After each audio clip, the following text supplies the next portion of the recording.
స్కందాగ్రజ channel ప్రేక్షకులకు నమస్కారం. సుబ్రహ్మణ్యేశ్వర స్వామి ఆరాధనా విధానము. మనం ఏ పనికైనా సరే మొట్టమొదటగా గణపతిని పూజిస్తాం. శివపార్వతుల కుమారులైన గణపతి సుబ్రహ్మణ్యేశ్వరుడు కూడా స్కందాగ్రజుడైనటువంటి వినాయకుణ్ణి ప్రథమంగా పూజిస్తాం. అయితే కుమారస్వామి కానీ గణపతి కానీ సర్వత్రా వ్యాపించి ఉన్నారు. గణపతిని ఓం గం గణపతయే నమః అని మనం పదే పదే తలుచుకున్నా, సుబ్రహ్మణ్యం సుబ్రహ్మణ్యం సుబ్రహ్మణ్యం లేదా ఓం శరవణ భవాయ నమః అని తలుచుకున్నా సకల దేవతానుగ్రహం లభిస్తుంది. ఇక్కడ సకల దేవతానుగ్రహం ఒక్క శివపార్వతులదో, ఒక గణపతిదో, ఒక షణ్ముఖుడిదే కాదు.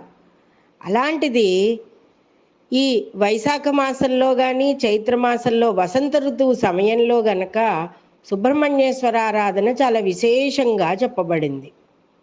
ఇక్కడ అత్యంత ప్రధానంగా శుక్రజాతకులు అంటే వృషభ లగ్నం, తులాలగ్న జాతకులు, లగ్నంలో శుక్రుడు జాతక చక్రంలో బలంగా ఉన్నప్పుడు, శుక్రరాహువుల చండాల యోగం ఉన్నప్పుడు, శని శుక్రులు కలయిక ఉన్నప్పుడు, మరియు ఈ ఒక్క గ్రహాధిపతులే కాకుండా కుజదోషం నడుస్తున్నవారు, కుజుడు లగ్నంలో ఉన్నవారు, మేష వృశ్చికం వారు, కుజ శుక్రులు జాతకంలో కలిసి ఉన్నవారు, వీరందరూ కూడా సుబ్రహ్మణ్యేశ్వర ఆరాధన అఖండంగా చేసుకోవాలి.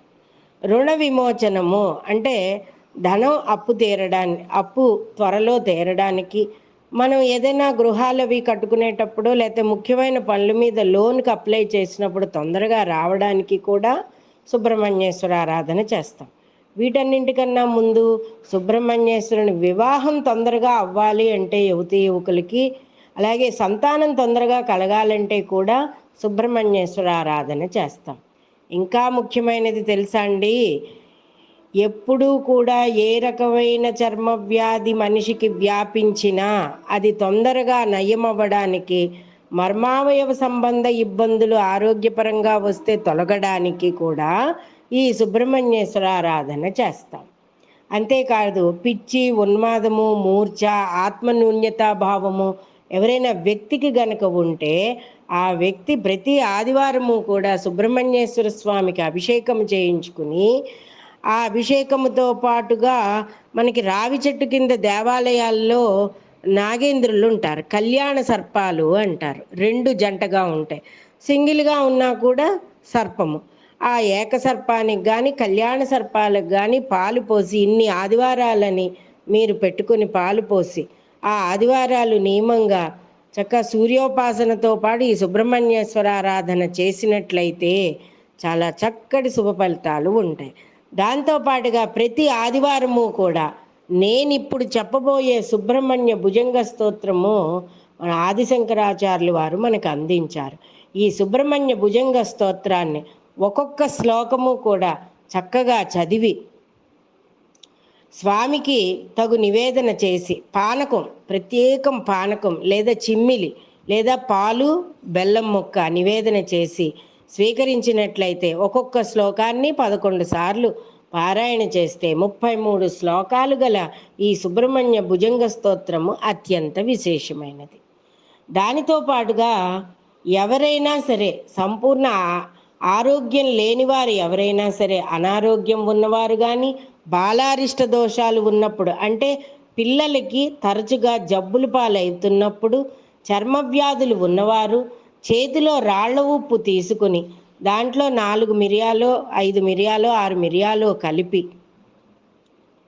చేతిలో గుప్పట్లో పట్టుకుని, మీరు మళ్ళా సరిగ్గా వినండి, ఒక్కొక్క ఆదివారము ఒక్కొక్క శ్లోకము పారాయణ చేయడం లేదా ప్రతిరోజు 11 సార్లు ఒక్కొక్క శ్లోకాన్ని 33 శ్లోకాలు పారాయణ చేయడం, 33 రోజులుగా మీరు నియమం పెట్టుకోవడం, ఆదివారం మంచి రోజు చూసుకుని ప్రారంభించడం, చేతిలో రాళ్ల ఉప్పు 2 మిరియాలు తీసుకుని పట్టుకుని ఆ బాలారిష్ట దోషం ఉన్నా లేకపోతే ఏదైనా ఇతరత్రా ఇబ్బందులున్నా, లేకపోతే తరచుగా జ్వరాలు పడుతున్నా, లేకపోతే పెద్దవాళ్ళకే ఏదైనా ఇబ్బందులు ఉంటున్నా, గ్రహదశ బాగోకపోయినా, గోచార స్థితిలో బాగోకపోయినా, ఈ రాళ్ల ఉప్పుని ఇలా చేతిలో పట్టుకుని ఈ స్తోత్రాన్ని ఒక్కొక్క శ్లోకాన్ని 11 సార్లు కానీ 6 సార్లు కానీ చదివిన తరువాత దాన్ని దిగదుడుచుకుని ఒక మూల చెట్లో పోసేయడం అనేది మంచిది.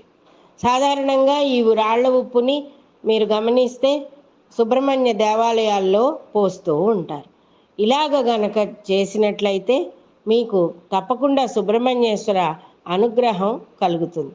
ఎక్కువగా ఏంటంటే సుబ్రహ్మణ్యేశ్వరం దేవాలయం ధ్వజస్తంభం దగ్గర వదిలివేసినట్లయితే అత్యంత భయంకరమైన చర్మ వ్యాధి, మర్మావయాల ఇబ్బందులు కలిగిన వ్యాధి, క్యాన్సర్ వ్యాధి నివారణలు కూడా ఎటువంటి వ్యాధులైనా కూడా తొలగిపోతాయి.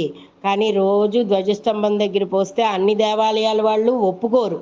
కాబట్టి మీ ఇంటి దగ్గరే ఒకటి ఏదన్నా ఒక గిన్నె లాంటిదో మట్టి మూకుడు లాంటిదో పెట్టుకుని అందులో ఈ 33 రోజులు అయిన తర్వాత మొత్తం అంతా తీసుకెళ్ళి దూరంగా కాలువలో పొయ్యడమో దూరంగా ఏదైనా చెట్లో పొయ్యడమో చేయడం జరిగితే, లేదా సుబ్రహ్మణ్య దేవాలయానికే వెళ్ళి స్వయంగా ఈ పద్ధతిని పాటించి అక్కడ ఈ ఉప్పు మిరియాలని వదిలివేసినట్లయితే తప్పకుండా సుబ్రహ్మణ్యేశ్వర అనుగ్రహం లభిస్తుంది. ఒక్కొక్క శ్లోకాన్ని మీకు అర్థంతో సహా చెప్తాను. ఈ శ్లోకాన్ని చదువుకుని అర్థం తెలుసుకుని సుబ్రహ్మణ్యేశ్వర ఆరాధన చేసినట్లయితే శుక్రమహాదశ జరుగుతున్నవారు, అంతర్దశ వారు, లగ్నంలో శుక్రుడు, ఇవన్నీ మనం చెప్పుకున్నాం కదా, అందరికీ కూడా సుబ్రహ్మణ్యేశ్వర అనుగ్రహం లభిస్తుంది.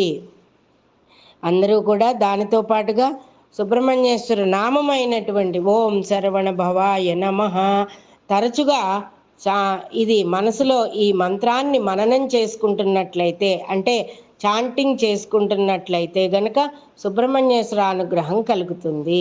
ఆయన ప్రపంచానికే విశ్వానికే గురువు సుబ్రహ్మణ్యేశ్వరుడు. ఇందులో మొదటి శ్లోకం మనం చెప్పుకుందాం. సదా బాల రూపాపి విఘ్నాద్రిహంత్రి మహాదంతి వక్రాపి పంచాస్య మాన్యా విధీంద్రాదిమృగ్య గణేశాభిధామే విధత్తాం శ్రియంకాపి కళ్యాణమూర్తి. ఇక్కడ చూసారా, ఆదిశంకర్లు వారు మనకి ఇవ్వడం సుబ్రహ్మణ్య భుజంగ స్తోత్రం ఇచ్చారు. కానీ మొట్టమొదట ఎవరిని తలుచుకున్నారండి? మంగళ రూపుడైనటువంటి గణేశుడు. ఎలా? సదా బాలరూపాపి విఘ్నాద్రిహంత్రి, ఎప్పుడూ బాలరూపముగా ఉన్నను విఘ్న పర్వతములను భేదించినదియు అగు మహాదంతి వక్తాపి పంచాస్యమాన, గొప్ప గజముఖము ఏనుగు ముఖము గలవాడైనటువంటి విఘ్నేశ్వరుడు, విఘ్న పర్వతములను భేదించినదియు పంచాస్యుని అనగా సింహము, ఆదరపాత్రమను బ్రహ్మ ఇంద్రుడు మొన్నగు వారిచే శివుడు బ్రహ్మేంద్రాదులందరి చేత వెతకబడిన వాడైనటువంటి గణేశుడను పేరుగల ఒకానొక మంగళమూర్తికి నాకు సంపదను కలుగజేయమని ప్రార్థించుచున్నాను. ఎల్లవేళలా ఆ మంగళ రూపము నాకు సకల సంపదలు కలుగజేయుగాక. ఇక్కడ సంపదలంటే 24 గంటలు మనం ధనము లేకపోతే వాహనాలు, పొలాలు, ఇళ్ళు కాదండి. ఆరోగ్యమే మహాసంపద, బుద్ధియే మహాసంపద, జ్ఞానమే మహాసంపద. సుబ్రహ్మణ్య భుజంగ స్తోత్రంలో ఈ మొదటి శ్లోకాన్ని 11 రోజులు కానీ 6 రోజులు కానీ మీ సమస్యను బట్టి చేతిలో ఉప్పు మిరియాలు తీసుకుని ఇది ఇలా పూర్తి చేసిన తరువాత మరుసటి రోజున 2వ శ్లోకానికి వెళ్దాము. రేపటి రోజున 2వ శ్లోకం గురించి చెప్పుకుందాము. న జానామి శబ్దం న జానామి చార్థం అని. ఇలాగ సుబ్రహ్మణ్య భుజంగ స్తోత్రంలో 2వ శ్లోకం రేపు నేర్చుకుందాము. అంతవరకు స్వస్తి.